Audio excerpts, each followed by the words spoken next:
Humans have been asking questions about faith and commitment throughout history. In Jewish and Christian traditions, commitment was understood as covenant.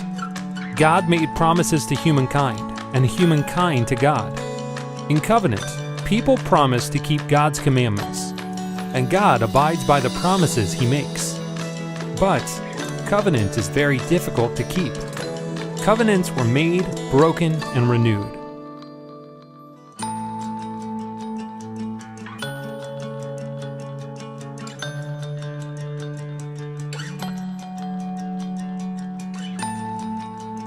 Our Puritan forebears in covenantal religion struggled in their time to understand how they might live a moral life and build a godly commonwealth.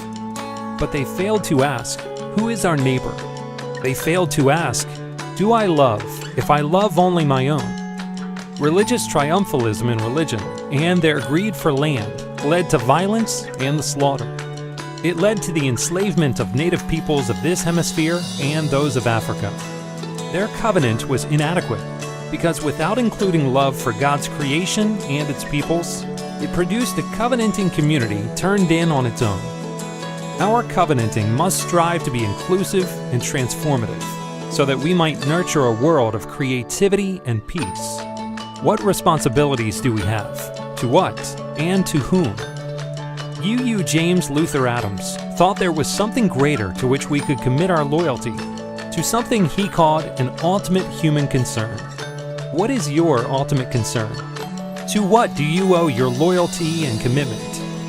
As we grow our personal understanding, strengthen, deepen our community, and practice spiritual justice making, we ask, what do we promise one another?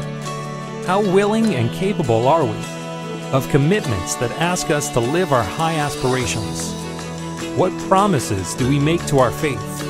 What sacrifices are we willing to make to create and sustain communities of welcome, hope, and service? What promises do we make to the world? How do we become the people who others can count on to stand on the side of love?